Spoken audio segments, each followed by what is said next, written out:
হযরত ওমর নবী পাককে হত্যা করার জন্য রওনা হলেন। আগের দিন নবী আমার দোয়া করেছেন, আল্লাহুম্মা আইজ্জিল ইসলাম বিআবি জাহিদ ইবনে হিশাম আও বিউমর ইবনুল খাত্তাব ফাসলামা উমর ফাসাল্লা ফিল মসজিদি যাহিরা। নবী আমার বলে, আগের দিন আমি নবী দোয়া করেছি, নবীর দোয়া কবুল হয়। বলে আল্লাহু আকবার। বলেন নবীর দোয়া কি হয়? যারা বলেন আমাদের আহলে সুন্নাত ওয়াল জামাতের আকীদা, হানাফি, শাফিঈ, মালিকি, হাম্বলি সব মাযহাবের সহিহ আকীদা, নবীদের দোয়া আল্লাহর কাছে বিনা হিসাবে কবুল হয়। সুবহানাল্লাহ। যারা বলেন আল্লাহু আকবার। ওলিদের দোয়া কবুল হয়। বলেন ওলিদের দোয়া কি হয়? যারা বলেন ওলিদের দোয়া কি হয়? হযরতে মুসা কালিমুল্লাহ তাওরাত কিতাব যখন তেলাওয়াত করছেন, তিনি দেখতে পেলেন তাওরাত কিতাবে ইন্নী আজিদু ফিত তাওরাতি উম্মাতান হুমুল মুস্তাজিবুনা ওয়াল মুস্তাজাবু লাহুম। আল্লামা ইমাম জালালউদ্দিন সুয়ুতী রাহমাতুল্লাহ আলাইহি একবার নয় দুইবার নয় ৯৭ বার আল্লাহর প্রিয় নবীকে তিনি স্বপ্ন দেখেছেন। বলে আল্লাহু আকবার। নাম কি? Jalaluddin Suyuti. বলেন নাম কি? Jalaluddin Suyuti. বলেন নাম কি? মাজার হচ্ছে মিশরে আল আজহার বিশ্ববিদ্যালয়ের পাশে মাজার। বলেন কি? মাজার। আল্লাহর ওলিদের মাজার আছে না? মাজার মানে কি? মাজার হচ্ছে জিয়ারতের জায়গা। আজকে মাজারের কথা শুনলে মাথা গরম হয়ে যায়। ওরে বাপ রে বাপ, মনে হচ্ছে যেন মাথার উপরে হিমালয় পর্বত পড়ছে। কয় এটা আবার কি? এটার সাথে মনে হয় ইসলামের কোনো সম্পর্ক নাই। যেন বলেন নাউজুবিল্লাহ। মাজার ইসলামের সাথে সম্পর্ক আছে। বলেন আছে কি নাই? আমার নবী পাকের রওজা, নবী পাকের মাজার আছে। বলেন আছে কি নাই? সেখানে জিয়ারত হচ্ছে হামেশা।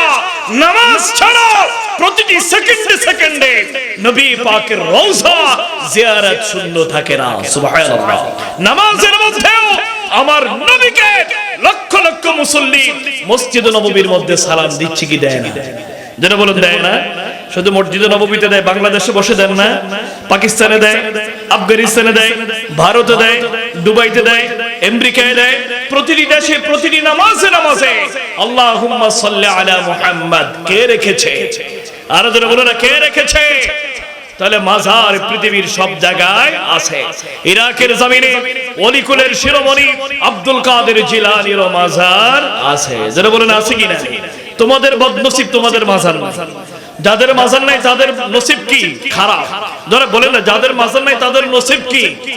বাংলাদেশের সবচেয়ে বড় একজন আল্লাহর ওলি সিলেটের বুকে যিনি শুয়ে আছেন, তিনি তো সেখানেও মাজার আছে। বলেন আছে না? মাজার মানে জিয়ারতের জায়গা। জিয়ারত যেখানে দাঁড়াই করে এটাকে আরবিতে বলে মাজার। বলেন এটাকে আরবিতে বলে কি? মাজার। ওরা মাজারের কথা শুনলে ওদের মাথা যেন ভেঙে পড়ে। যেন বলে নাউজুবিল্লাহ। এই কারণে পোড়া কুফাররা মরে গেলেও তাদের কি নাই? মাজার নাই। ইবনে তাইমিয়া মাজারের বিরুদ্ধে সর্বপ্রথম কথা বলেছে পৃথিবীর ইতিহাসে। ইবনে তাইমিয়ার মাজার খুঁজে পাওয়া যায় কি? বলেন মাজার আছে? নাই। শাহ মাহদুবের মাজার বাংলাদেশে আছে, শাহ কাঞ্চনপুরীর মাজার বাংলাদেশে আছে, শাহ আলী মুগদাদির মাজার আছে, খানজাহান আলীর মাজার আছে। এভাবে বাংলার রন্ধ্রে রন্ধ্রে আল্লাহর ওলিদের জিয়ারতের জায়গা আছে। যারা বলে আল্লাহু আকবার। কারণ এটি বরকতের জায়গা। বলেন মাজার মানে কি? বরকতের জায়গা। বলেন কিসের জায়গা? বরকত। যারা বলি সুবহানাল্লাহ। আরে তোদের কবরে তো কেউ যায় না, ওরা নেককার ছিল, এই কারণে ওদের কবরে হাজার হাজার মানুষ জিয়ারতের জন্য আসে। সুবহানাল্লাহ। জিয়ারত কি শরীয়তে আছে কি নাই? বলেন জিয়ারত করা কি হারাম না হালাল? সুন্নাহ। জিয়ারত করা সুন্নাহ। ওরা জিয়ারতকে অস্বীকার করে আর আমার নবীর সুন্নাতকে তারা কর্তন করে ফেলছে। যারা বলেন নাউজুবিল্লাহ। সম্মানিত সুধী, হযরতে ওমর নাঙ্গা তরবারি হাতে নিয়ে নবী পাককে হত্যা করার জন্য নিজের বোনের ঘরের মধ্যে যখন আসলো, দেখতে পেলেন নিজের বোন ফাতেমা স্বামী সাঈদ সহ আল্লাহর পবিত্র কোরআন তেলাওয়াত করছে। 16 নম্বর পারার 11 নম্বর পৃষ্ঠায় সূরা তাহা বোন তেলাওয়াত করছে। তাহা মা আনজালনা আলাইকাল কুরআনা লিতাশকা। বোনের হাত থেকে কোরআন পড়ে গেল। বোনের চেহারার মধ্যে রক্ত রঞ্জিত হয়ে গেল, রক্তে লালে লাল হয়ে গেল, বগ্নিপতিও রক্ত লালে লাল হয়ে গেল।